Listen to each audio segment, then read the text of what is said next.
Welcome back, this is YANKFROGGY. This time we're going to use Photoshop to transform Angelina Jolie into a vampire. They've got a nice high-res image with lots of teeth showing. And the first thing I want to do is select my lasso cutout tool here.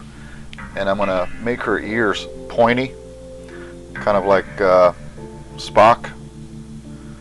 So I'm going to zoom in here. And I'm going to draw with my lasso tool an extension for her ear, like so. Then I'm going to go to the filter tool and click liquefy. The top left, or the very top tool, is the warp tool, and I'm just going to pull up on her ear, the tip of it, like so. Click OK. Using that same tool, I'm going to modify her eyebrows so she looks like she's frowning or looking a little more evil. So I'm going to cut out her eyebrows, leaving plenty of space on the bottom and on the top, like that. Use the same filter, liquefy, and I'm going to pull down and push up, like that. Click OK and do the same on the other side.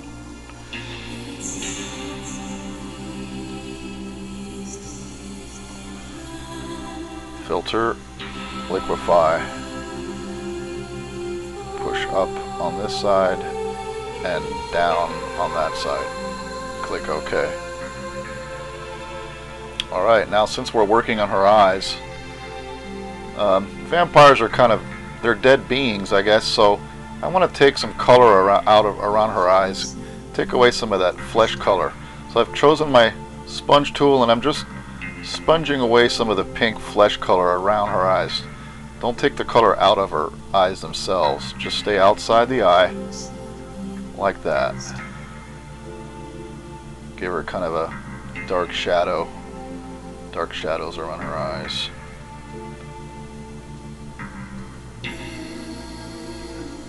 Still wouldn't mind being bitten by her, but I'd probably regret it later. Okay, now we're going to color her eyes. I'm going to zoom in closer. That's the beauty of a high-res image. You can work real tight. And I'm going to pick my my brush tool. I've picked a nice tangerine yellow, which I like for the vampire look. And I've got my opacity at 24, which is quite low. I want it to be transparent. Then go ahead and color inside the eyeball, covering the iris and the eyeball.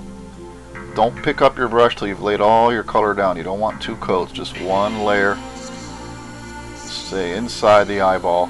If you go outside, it's okay. You can fix it with the history brush. I'm going to try to stay inside so we can save some time. Like that. Okay. Next, go to your lasso tool again, and I want you to cut out the irises.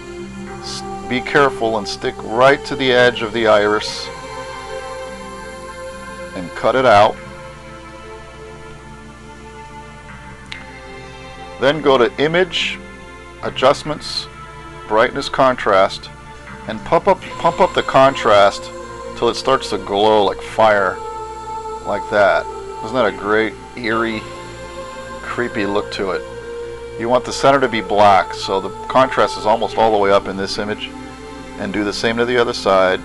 Cut out the iris and pump up the contrast. Image, adjustments, brightness, contrast, until the pupil is basically black, like that. Okay, let's back up and see how that looks. Okay, now we're going to work on our teeth. No self-respecting vampire wouldn't have their fangs. So I'm going to move in tight on her teeth, on her mouth. And by the way, if you hit the space bar in Photoshop, it temporarily gives you the move tool, which is a nice handy shortcut. There's different ways of putting fangs in. I think the best method is to use the lasso tool and stretch the original tooth so you have the original reflections in the original color. No filling, no painting, no drawing. So I've cut out her incisor. Make sure you pick the incisors with my lasso tool. And then I go to Edit, Transform, Distort. You'll get a selection box, and then just pull down with your cursor here the middle tab of that selection box to stretch down her tooth. Click the checkbox to apply your transformation, and do the same with the other incisor. Don't worry about the cut lines, we'll clean those up next. Edit, Transform, Distort, and pull down on the middle tab like that.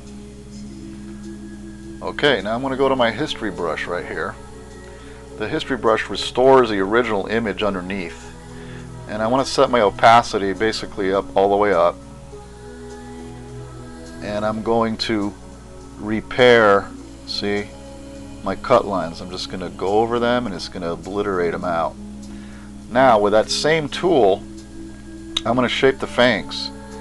So I'm just going to cut in there and start using my artistic ability to shape the fangs into some sharp fangs.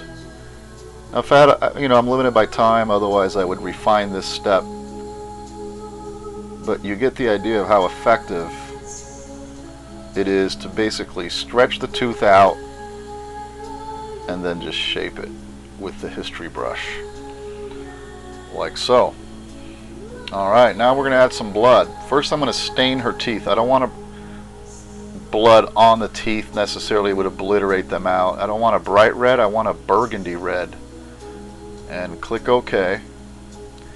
Set my opacity all the way down to say 20, 25 is good. And I'm going to stain her teeth. Whoops, I'm still in the history brush, so I want to Control Z to back up. Select my paintbrush and go back and go ahead and apply the color. If I had a bright red here, it would obliterate the teeth out. You wouldn't be able to see them. It would look too cartoony. I want this to look like the original photograph. So I'm just going to stain the bottom of her teeth here. We'll apply the blood next, and a little bit on her other fang here. See, they're still visible. Okay, now I'm going to go to opacity and pump it all the way up to almost max it out. It's at 92, and paint in my blood. I'm going to put it in between her teeth, but I'm not going to put it on the teeth. Maybe underneath here, and I'm definitely going to have it flowing over her famous lips, following the contour, dripping down. Got a rivulet.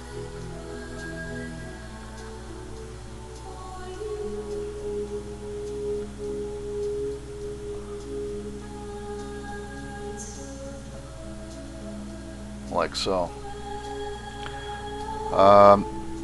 Next, I want to put a little reflection on the bottom of that drip of blood. So I'm going to go to my pencil tool and get my color picker and pick a nice light color like her tooth there, and then just right at the bottom here add a little reflection, a little highlight. Now let's back up and see how that looks. There you have it, folks. Angelina Jolie as a vampire. She's still hot, but she's scary. Hope you enjoyed it. If you did, send me some commentaries and I'll have more stuff for you in the future. Thank you. YANKFROGGY out.